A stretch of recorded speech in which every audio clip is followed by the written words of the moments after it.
Hi guys, it's Moody here, and I am currently wearing these sunglasses, which you can actually see through, by the way. They're very weird.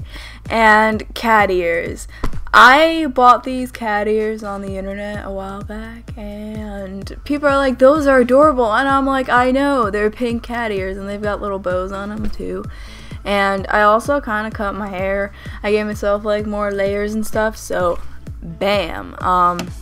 Also, I wanted to say that if you noticed in my last battle, I know at least one person suggested that I try and use a border for the battle, so I attempted to do that, and if you guys like it, you can let me know.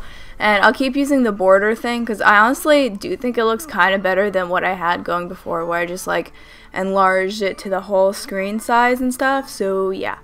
And without further ado, I do have a match on Showdown today because last week when I did stream, I streamed Animal Crossing instead of Pokemon, so that would be why I do not actually have any battles today. So yeah, hair in the way. So I decided to do RU, by the way. I really enjoy playing RU, so I kind of tweaked the team a bit. So here is a team preview. I had to slow it down a lot and stuff too. So here's a team preview, and I switched some stuff around, as you can tell. I did keep the Rotom and the Steelix and the Zangoose, but the other half of my team I decided to switch around because I noticed the last battle I did not have like a water type or anything, so I figured I could switch out Clefable for Slowking, because Slowking also has pretty good special defensive.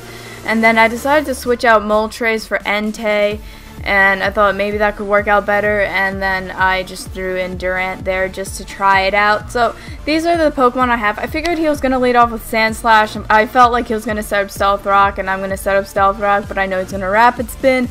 So what I'm going to end up doing is going to Slowking, predicting the Rapid Spin. I feel pretty safe going into Slowking. And what I end up doing is, I knew I was going to switch into Lantern, so I did not want to go for a Surf. So instead I went for the Psyshock, and then I'm going to switch out predicting Thunderbolt, or yeah, pretty much Thunderbolt, go into my Rotom. So right now I know that he's not going to want to stay in, fearing the Leaf Storm, so I'm going to end up going for the Volt Switch, because I also did not want the Bouffalant to get a Sap Sipper boost, so screw that. I'm going to go into my Entei. I really thought he might switch out because of Flare Blitz and go back into like Lantern, so I just went for the extreme speed, but he ends up going for Earthquake, and I surprisingly lived that, which I didn't expect to live. But anyway, Entei gets a crit, and unfortunately Entei doesn't do that much work. I really kind of wish that I could get a Rapid Spinner on this team, so I might consider switching out Steelix for a Sandslash of my own. So I left Entei in so he can die, and I really, there's no point in me keeping him, switching him out because rocks are up. So I went into my Slowking again. This time I think he predicted me and he just went for the Toxic, or I just went for the Toxic because it was getting annoying. But this is a Trick Room set, which is fantastic. I really do like this set a lot, because now he's going to go into Lantern. I just went for the Scald in case he wanted to stay in for some reason, but he didn't. And at the same time, I am taking toxic damage, but I could just go for a Psyshock, and it's going to take his Lantern down pretty low. I think he predicted me to switch out this time. That's why I went for Surf instead of Thunderbolt, but that worked out in my favor. And I just go for another Psyshock to kill off the Lantern, so I don't have to worry about electric attacks anymore, because now the Volt, I think Lantern has Volt Absorb, so don't have to worry about that. So now I go back into my Steelix as I predict the Sucker Punch, so I figure this is also a good time for me to set up my Stealth Rocks again, because it just means that he's going to have to go for another Rapid Spin, and I assumed he was going to go for another Rapid Spin, so I believe that I end up switching out right now and going into my Rotom, because now I also don't have to worry about Sap Sipper. So as I go into my Rotom, I believe I just went for the Leaf Storm, and I just kill it. So alright, I kill it. So now if I really wanted to, I could just get up Stealth Rocks without a problem, but I feel like I don't end up doing that. He goes into his Absol, which is, he goes for the pursuit, which I didn't expect, so that's a good move on his part.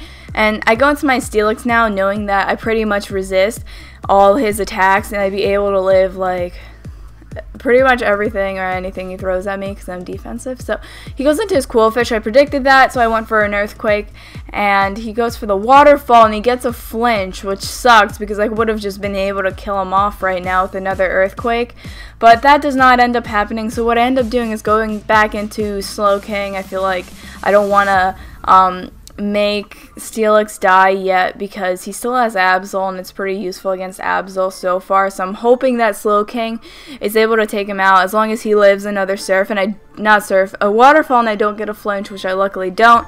So I am at 1% about to die from Toxic the next turn. I do end up switching out because I guess I have Regenerator, so I went into my Steelix expecting him to hit me with a physical move, and I know that Cinccino has the Technician, so it doesn't do a lot. Even if he went for like Double Slap, Bullet Seed, any other move he has, it doesn't do a lot at all. So I felt like since it's not really doing a lot, then my Gyro Ball could at least do a lot of damage. It would take it down 1%, so I mean, it's alright. What's going to end up happening is that he's not going to be able to take me out, and I'm just going to be able to take him out with... Nope, he dies from Life Orb. Alright, so that's what happens there. So now all he has left is Absol, so you'd think, hey, I have 4 Pokemon right now. Well, 3 Pokemon right now. I'm definitely going to win this, right? Well, I end up going into my Durant because I have X-Scissor and it's going to be Stab too, but he ends up having a Focus Sash. And now he ends up going for a Swords Dance, so I know he's only going to Sucker Punch me. I'm like, oh, I'll live. Critical hit. I'm like, I am not losing by 1% right now. This is not going to happen. So I go into my Zangoose and Quick Attack. We are not dealing with that right now, and that is the match. I hope you guys enjoy some Showdown. It's not that long, but I still felt like this was a really good battle, and it comes in handy when I'm not able to immediately get Wi-Fi battles, so I hope you guys enjoy that, and I love you all. And by the way, people who ask me if I guess moved, I just have different scenery like every time apparently, and it's just how it goes. So yeah, and I'm gonna do my outro like this. Peace out, y'all. No, that's too lame, but bye guys, I love you.